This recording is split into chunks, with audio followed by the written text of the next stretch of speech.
এক অহংকারীকে আল্লাহ রাব্বুল আমিন এমনভাবে আমাদের সামনে শিক্ষা দিয়ে দিলেন, আমরা যদি তারপরেও না শিখি। আমি তো বলছি এক কথা বলা আর এক কথা না বলায় পুরা প্রেক্ষাপট চেঞ্জ হয়ে গেছে। কি ভাই, কি বলায় আপনারা জানেন, সেটা কি বলায় জানেন, কিন্তু কি না বলায় যদি বলতো ভুল হয়ে গেছে, ক্ষমা চাচ্ছি, তাহলে কিন্তু এই প্রেক্ষাপট সৃষ্টি নাও হতে পারতো। ঠিক কিনা? মানুষকে অবজ্ঞা করা যাবে না দুনিয়ার বুকে। মানুষ যদি মানুষকে অবজ্ঞা করে, হয়তো তাকে সম্মান করে কি করে না ভিন্ন কথা, কিন্তু অবজ্ঞা করে। মানুষকে যদি অবজ্ঞা করে মানুষ, তাহলে ওই বান্দা যে আল্লাহর কাছে বিপদের সময় স্থিরতার যে শক্তি অর্জন করবে, ওই শক্তিটা তার মধ্যে আর থাকবে না।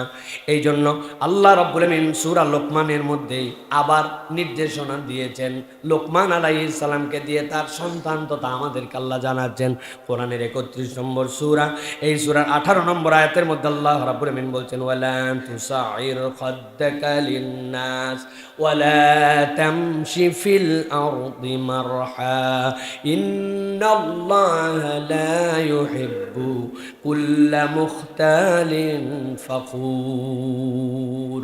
আল্লাহ বলছেন, ও লোকমান, আপনি বলে দেন কিয়ামত পর্যন্ত মানুষের জন্য আল্লাহ কোরআনের মধ্যে এটা কোট করে তুলে রেখে দিলেন। লোকমান আলাইহিস সালাম থেকে কালো মানুষ, বেটে মানুষ আল্লাহর দুনিয়ার সৃষ্টিতেই কম ছিল। ওই মানুষটাকে কেউ দেখলে কেউ আমলে দিত না, কিন্তু আল্লাহ রাব্বুল আমিন এরকম একটা বেটে, এরকম একটা কালো মানুষকে, যিনি পয়গম্বর নন, কিন্তু তার এই হিকমত আল্লাহ এমনভাবে তার মধ্যে দিয়েছিলেন, আল্লাহ কিয়ামত পর্যন্ত আপনার আমার জন্য দিক নির্দেশনা বানালেন তার কথাগুলাকে।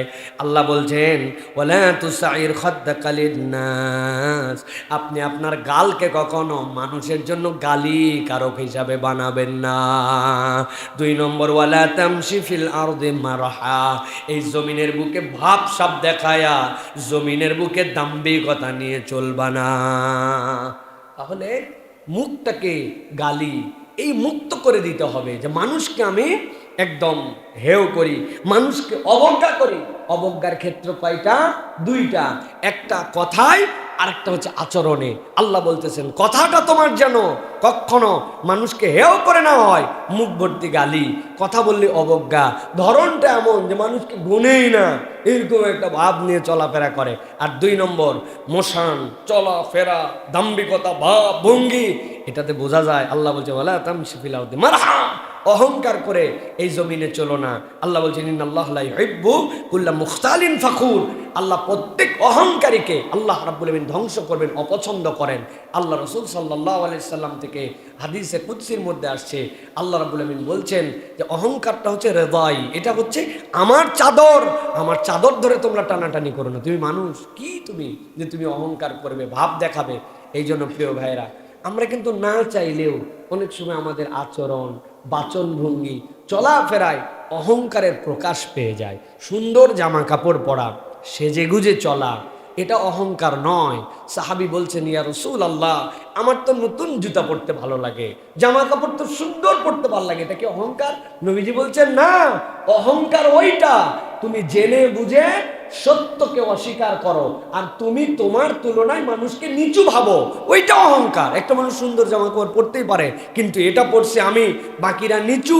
অথবা আপনি জেনে বুঝে হককে, ইসলাম এইটা, সত্য এইটা, আপনি হ্যাডম দেখায় বলছেন মানলাম না, তাহলে ওইটা হচ্ছে অহংকার।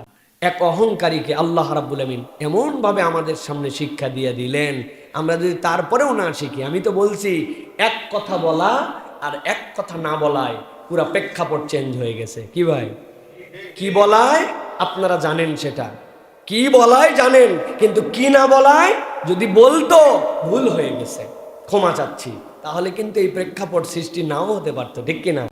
একটা অহংকার করে কথা বলছে, আরেকটা অহংকার করে বলে নাই। যদি বলতো মাপ চাই, ভুল হয়ে গেছে, ক্ষমা চাই, আমাকে মাফ করে দেন, মানুষ তখন চিন্তা করছে ভুল তো স্বীকারই করছে, এখন তারপরেও লেগে যাবো ওর পিছে। মানুষ কিন্তু এইরকম এতটুকু মানুষ তখন এই যে জেদ, এই জেদ নাও চাপতে পারতো। অতএব কথা বলা এবং বলার পরে ক্ষমা না চাওয়া, এটা কিন্তু সাংঘাতিক বিষয়।